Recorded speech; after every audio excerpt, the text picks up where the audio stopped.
Hello नमस्कार, स्वागत है आपका अपने चैनल टॉप हिंदी क्लासेस में। आज हम लोग देखने वाले हैं हिंदी से संबंधित 25 महत्वपूर्ण प्रश्न जो आने वाले किसी भी एग्जाम के लिए महत्वपूर्ण है। आप लोग वीडियो को शुरू से अंत तक देखें और चैनल पर नए हो तो प्लीज़ चैनल को सब्सक्राइब कर लें। देखते हैं क्वेश्चन नंबर 1। आ प्लस ई बराबर ए स्वर संधि के किस भेद को व्यक्त करता है? दीर्घ संधि, गुण संधि, वृद्ध संधि या यण संधि?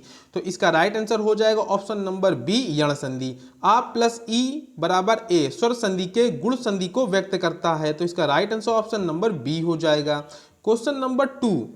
निरुत्तर शब्द का शुद्ध संधि विच्छेद क्या हो जाएगा? नी प्लस उत्तर, नी प्लस उत्तर, निर प्लस उत्तर या नी प्लस उत्तर? तो इसका right answer option number B हो जाएगा, नी प्लस उत्तर, जो विसर्ग के साथ है। निरुत्तर शब्द का शुद्ध संधि विच्छेद नी प्लस उत्तर हो जाएगा, जो विसर्ग संधि के साथ है। तो इसका right answer option number B हो जाएगा, और इसमें विसर्ग स्वर संधि है, तो इसका right answer option number B हो जाएगा। Question number 3। पा, फा, बा, भा, मा का उच्चारण स्थान क्या है? तालु, ओष्ठ, कंठ या दंत? तो इसका right answer option number B हो जाएगा, ओष्ठ। पा, फा, बा, भा, मा का उच्चारण स्थान ओष्ठ है। और तालु में कौन कौन से आते हैं? तो चा, छा, जा, झा, या आते हैं। और कंठ में कौन कौन से आते हैं? तो का, खा, गा, घा, णा आते हैं। और दंत में कौन कौन से आते हैं? तो ता, था, दा, धा, ना, ये दंत में आते हैं। तो इसका right answer option number B हो जाएगा। Question number 4। निम्नलिखित में से शुद्ध वर्तनी का चयन कीजिए। परिणति की शुद्ध वर्तनी बतानी है, तो इसका राइट आंसर ऑप्शन नंबर ए हो जाएगा, परिणति। यहाँ पर ये परिणति शुद्ध है और ये गलत है, ये भी गलत है, ये भी गलत है, तो इसका राइट आंसर ऑप्शन नंबर ए हो जाएगा। Question number 5। भारतवर्ष में हिंदी को आप किस वर्ग में रखेंगे? राजभाषा, भाषा, राष्ट्रभाषा, विभाषा या तकनीकी भाषा? तो इसका राइट आंसर ऑप्शन नंबर ए हो जाएगा, राजभाषा। भारतवर्ष में हिंदी को आप राजभाषा वर्ग में रखेंगे, तो इसका राइट आंसर ऑप्शन नंबर ए हो जाएगा। काफ़ी इंपॉर्टेंट प्रश्न है, कई बार एग्जाम में पूछा गया है। Question number 6। कौन सा शब्द परिमाण बोधक विशेषण है? शेर भर दूध, चार गज, सब धन या इनमें से कोई नहीं? तो इसका राइट आंसर ऑप्शन नंबर ए हो जाएगा, शेर भर दूध। शेर भर दूध यहाँ पर परिमाण बोधक विशेषण है, तो इसका राइट आंसर ऑप्शन नंबर ए हो जाएगा। विशेषण कितने प्रकार के होते हैं? तो 4 प्रकार के होते हैं। Question number 7। निम्न में से कंठ ध्वनियाँ कौन सी हैं? खा, का, खा, या, राल, या, रा, चा, जा, टा, या, णा? तो इसका राइट आंसर ऑप्शन नंबर ए हो जाएगा, कंठ ध्वनियाँ का, खा हैं। का, खा, गा, घा, णा ये सभी कंठ ध्वनियाँ हैं, तो इसका राइट आंसर ऑप्शन नंबर ए हो जाएगा। और या, रा, ला, वा ये कौन सी ध्वनियाँ होती हैं? तो ये अंतस्थ व्यंजन है। चा, चा, छा, जा, झा ये कैसे हैं? तो ये तालव्य हैं। टा, ठा, डा ये क्या है? ये मूर्धन्य है, तो इसका राइट आंसर ऑप्शन नंबर ए हो जाएगा। Question number 8। निम्न में से अल्प प्राण वर्ण कौन से हैं? आ, बड़ा आ, का, गा, था, धा, फा या भा? तो इसका right answer option number B हो जाएगा, का और गा। का और गा यहाँ पर अल्प प्राण हैं। अल्प प्राण कौन कौन से होते हैं? तो हर वर्ग का पहला और तीसरा या पांचवा, हर वर्ग का पहला, दूसरा, पहला, तीसरा, पांचवा, पहला, तीसरा, पांचवा ये सभी अल्प प्राण होते हैं, तो इसका right answer option number B हो जाएगा। Question number 9। निम्नलिखित शब्दों में से किसमें स्वर संधि है? तो इसका right answer option number B हो जाएगा, रजनीश। रजनीश में स्वर संधि है। रजनीश में क्या है? रजनीश में स्वर संधि है, तो इसका right answer option number B हो जाएगा। Question number 10। वर्ष 1955 ईस्वी में गठित प्रथम राजभाषा आयोग के अध्यक्ष कौन थे? बीजी खेर, सुनीति कुमार चटर्जी, जीबी पंत या पी सुब्बोरोयान? तो इसका राइट आंसर ऑप्शन नंबर ए हो जाएगा, बीजी खेर। वर्ष 1955 में ईस्वी में गठित प्रथम राजभाषा आयोग के अध्यक्ष बीजी खेर थे, तो इसका राइट आंसर ऑप्शन नंबर ए हो जाएगा। Question number 11। निम्नलिखित में से एक शब्द में द्विगु समास है, उस शब्द का चयन कीजिए। आजीवन, भूदान, सप्ताह या पुरुष सिंह?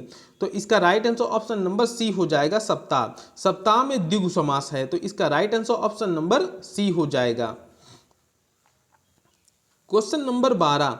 परीक्षा शब्द किस वर्ग में आता है? तत्सम, तद्भव, देशज या विदेशज, तो इसका राइट आंसर ऑप्शन नंबर ए हो जाएगा तत्सम में। परीक्षा शब्द किस वर्ग में आता है? परीक्षा शब्द तत्सम वर्ग में आता है, तो इसका राइट आंसर ऑप्शन नंबर ए हो जाएगा। क्वेश्चन नंबर 13, तितली उपन्यास के लेखक कौन हैं? अज्ञेय, जयशंकर प्रसाद, प्रेमचंद या मोहन राकेश, तो इसका right answer option number A B हो जाएगा, जयशंकर प्रसाद। तितली उपन्यास के लेखक जयशंकर प्रसाद जी हैं, तो इसका right answer option number B हो जाएगा। क्वेश्चन नंबर 14, इनमें से कौन से शब्द कर्म कारक है? पेड़ से फल गिरा, मैंने हरि को बुलाया, लड़का पेड़ से गिरा, हरि मोहन को रुपए देता है, तो इसका right answer option number B हो जाएगा, मैंने हरि को बुलाया। यहाँ पर को कर्म कारक को दर्शाता है, तो इसका right answer option number B हो जाएगा। जैसे कर्ता ने कर्म को, तो यहाँ पर कर्म को कर्म कारक पूछ रहा है, तो यहाँ पर को से पहचान हो जाएगी, तो इसका right answer option number B हो जाएगा। और हिंदी में कारक कितने प्रकार के होते हैं? तो 8 प्रकार के होते हैं। क्वेश्चन नंबर 15, व्याकरण भाषा क्या बताता है? नियम, काम, ए और बी या इनमें से कोई नहीं, तो इसका राइट आंसर ऑप्शन नंबर ए हो जाएगा, नियम। व्याकरण भाषा क्या बताता है? व्याकरण भाषा नियम बताता है, तो इसका राइट आंसर ऑप्शन नंबर ए हो जाएगा। क्वेश्चन नंबर 16, संविधान के अनुच्छेद 351 में किस विषय का वर्णन है? संघ की राजभाषा, उच्चतम न्यायालय की भाषा, पत्राचार की भाषा या हिंदी के विकास के लिए निर्देश, तो इसका right answer option number D हो जाएगा, हिंदी के विकास के लिए निर्देश। संविधान के अनुच्छेद 351 में हिंदी के विकास के लिए निर्देश, इसका वर्णन किया गया है, तो इसका right answer option number D हो जाएगा। क्वेश्चन नंबर 17, दूध का दूध, पानी का पानी, लोकोक्ति का अर्थ बताएं। सही निर्णय, कपटपूर्ण आचरण, ए और बी या इनमें से कोई नहीं, तो इसका राइट आंसर ऑप्शन नंबर ए हो जाएगा, सही निर्णय। दूध का दूध और पानी का पानी, लोकोक्ति का अर्थ है सही निर्णय होना, तो इसका राइट आंसर ऑप्शन नंबर ए हो जाएगा। क्वेश्चन नंबर 18, इनमें से कौन सा लिंग का भेद है? पुल्लिंग, स्त्रीलिंग, नपुंसकलिंग या इनमें ये सभी, तो इसका राइट आंसर ऑप्शन नंबर ए और बी दोनों हो जाएगा। इनमें से कौन सा लिंग का भेद है? तो यहाँ पर पुल्लिंग भी है और स्त्रीलिंग भी है। हिंदी में लिंग कितने प्रकार के होते हैं? तो 2 प्रकार के होते हैं। हिंदी में लिंग कितने प्रकार के होते हैं? 2 प्रकार के होते हैं। और संस्कृत में कितने होते हैं? तो 3 प्रकार के होते हैं, तो इसलिए यहाँ पर ए और बी दोनों हो जाएगा, तो इसका राइट आंसर ऑप्शन नंबर ए और बी दोनों होगा। क्वेश्चन नंबर 19, ता ध्वनि का सही उच्चारण स्थान क्या है? दंत, मूर्धा, तालु या कंठ, तो इसका राइट आंसर ऑप्शन नंबर ए हो जाएगा, दंत। ता ध्वनि का सही उच्चारण स्थान दंत है। ता में कौन कौन से आते हैं? तो ता, था, दा, धा, ना, ये सभी दंत में आते हैं, तो इसका राइट आंसर ऑप्शन नंबर ए हो जाएगा, दंत। क्वेश्चन नंबर 20, स्वार्थी होना, इस मुहावरे का अर्थ बताएं। अपनी खिचड़ी अलग पकाना, आंच ना आने देना, आसन डोलना या आसमान टूट पड़ना, तो इसका राइट आंसर ऑप्शन नंबर ए हो जाएगा, अपनी खिचड़ी अलग पकाना। स्वार्थी होना इस मुहावरे का अर्थ है अपनी खिचड़ी अलग पकाना, तो इसका राइट आंसर ऑप्शन नंबर ए हो जाएगा। क्वेश्चन नंबर 21, हिंदी के किस काल को स्वर्ण काल कहा जाता है? रीत काल, भक्ति काल, आदिकाल या आधुनिक काल, तो इसका right answer option number B हो जाएगा, भक्ति काल। भक्ति काल को, हिंदी के काल को स्वर्ण काल कहा जाता है, तो इसका right answer option number B हो जाएगा। काफ़ी इंपॉर्टेंट प्रश्न है, कई बार एग्जाम में पूछा गया है ये प्रश्न, तो आप लोग इसको ध्यान रखिएगा। क्वेश्चन नंबर 22, कामायनी किस प्रकार का ग्रंथ है? खंड काव्य, मुक्तक काव्य, महाकाव्य या चंपू काव्य, तो इसका राइट आंसर ऑप्शन नंबर क्या हो जाएगा? सी हो जाएगा, महाकाव्य। कामायनी किस प्रकार का ग्रंथ है? कामायनी महाकाव्य है। इसके लेखक कौन है? तो जयशंकर प्रसाद जी हैं। कौन है? जयशंकर प्रसाद जी हैं, तो इसका right answer option number C हो जाएगा।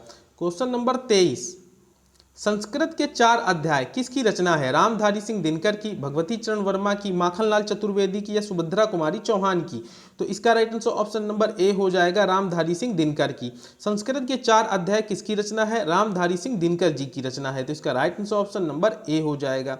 क्वेश्चन नंबर 24, पंच परमेश्वर कहानी के लेखक कौन है? रामधारी सिंह दिनकर, प्रेमचंद, मैथिली शरण गुप्त, सुमित्रा नंदन पंत, तो इसका right answer option number B हो जाएगा, प्रेमचंद। पंच परमेश्वर कहानी के लेखक कौन है? प्रेमचंद है। इनकी ईदगाह है, कफन है, ये सभी प्रेमचंद जी की रचनाएं हैं, तो इसका right answer option number B हो जाएगा। क्वेश्चन नंबर 25 और ये वीडियो का लास्ट प्रश्न है, हार की जीत कहानी के कहानीकार कौन है? सुदर्शन, यादवेंद्र शर्मा, चंद्र कमलेश्वर या रांघे राघव। तो इसका राइट आंसर ऑप्शन नंबर ए हो जाएगा सुदर्शन। हार की जीत कहानी के कहानीकार कौन है? सुदर्शन है। तो इसका राइट आंसर ऑप्शन नंबर ए हो जाएगा। ये वीडियो का लास्ट प्रश्न था। इस वीडियो में अभी हम लोगों ने हिंदी से संबंधित 25 महत्वपूर्ण प्रश्नों को हल किया है। वीडियो अच्छा लगा हो तो प्लीज़ चैनल को लाइक तथा शेयर जरूर करें। मिलते हैं नेक्स्ट वीडियो में। Thanks for watching.